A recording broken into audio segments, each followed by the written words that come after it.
Celebrating 50 years. Majestic Jewelers.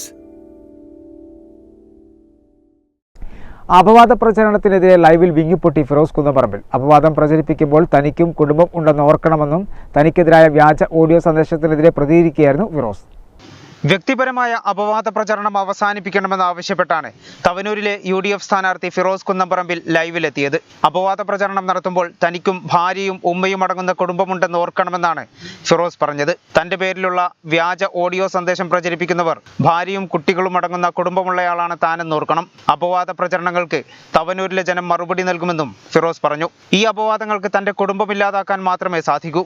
പക്ഷേ തവനൂരിലെ ജനങ്ങൾ ഇതെല്ലാം കാണുന്നുണ്ട്. ഉമ്മയും ഭാര്യയും ഫോണിൽ വിളിച്ച് കരയുകയാണെന്നും ഫിറോസ് ലൈവിൽ പറഞ്ഞു.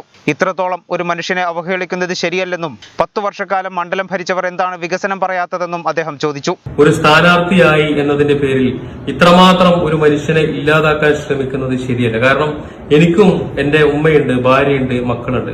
നിങ്ങൾ ഈ രീതിയിലൊക്കെ പ്രചരിപ്പിക്കുമ്പോൾ നിങ്ങളൊക്കെ ഒരു 10 വർഷം ഈ മണ്ഡലം ഭരിച്ചൊരാളല്ലേ, സ്വാഭാവികമായിട്ട് നിങ്ങൾക്ക് പറയാൻ എന്തെങ്കിലുമൊക്കെ ഈ വികസന കാര്യങ്ങളോ എന്തെങ്കിലും അതിനെ കുറിച്ചിട്ടൊക്കെ വേണം പറയാൻ. അല്ലെങ്കിൽ ആശയപരമായിട്ടൊന്നും പറയാനില്ലെങ്കിൽ അത് ഒഴിവാക്കണം. അതല്ലാതെ ഫിറോസ് കുന്നംപറമ്പിൽ കള്ളനാണ്, പെണ്ണുപിടിയാനാണ്, അങ്ങനെ ആ രീതിക്കുള്ള പ്രചരണങ്ങൾ നടത്തുന്നത് എന്നെ വ്യക്തിപരമായിട്ട് ഇല്ലാതാക്കാനേ പറ്റുള്ളൂ.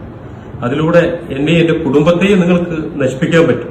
ഇതൊക്കെ ഈ തവനൂരിലെ ജനങ്ങൾ ഇതൊക്കെ കാണുന്നുണ്ട്. ഫിറോസ് കുന്നംപറമ്പിലിനെ വോട്ടർമാർക്കിടയിൽ മോശമായി ചിത്രീകരിക്കുന്ന വീഡിയോ ശബ്ദരേഖയ്ക്കെതിരെ അടിയന്തര നടപടി സ്വീകരിക്കണമെന്നാവശ്യപ്പെട്ട് UDF തവനൂർ മണ്ഡലം കമ്മിറ്റി ഇന്നലെ പരാതി നൽകിയിരുന്നു. തെരഞ്ഞെടുപ്പ് കമ്മീഷനും ജില്ലാ പോലീസ് മേധാവിക്കുമാണ് പരാതി നൽകിയിട്ടുള്ളത്.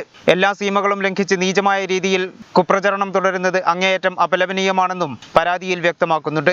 ഇതുവരെ കള്ളനെന്ന് മുദ്രകുത്താൻ പ്രചണ്ഡമായി പ്രചാരണം നടത്തിയിട്ടും വോട്ടർമാരിൽ അല്പം പോലും യേശാതിരുന്നപ്പോഴാണ് അറപ്പുളവാക്കുന്ന കുതന്ത്രവുമായി രംഗത്ത് വന്നിട്ടുള്ളതെന്നും UDF തവനൂർ മണ്ഡലം കമ്മിറ്റി വ്യക്തമാക്കി.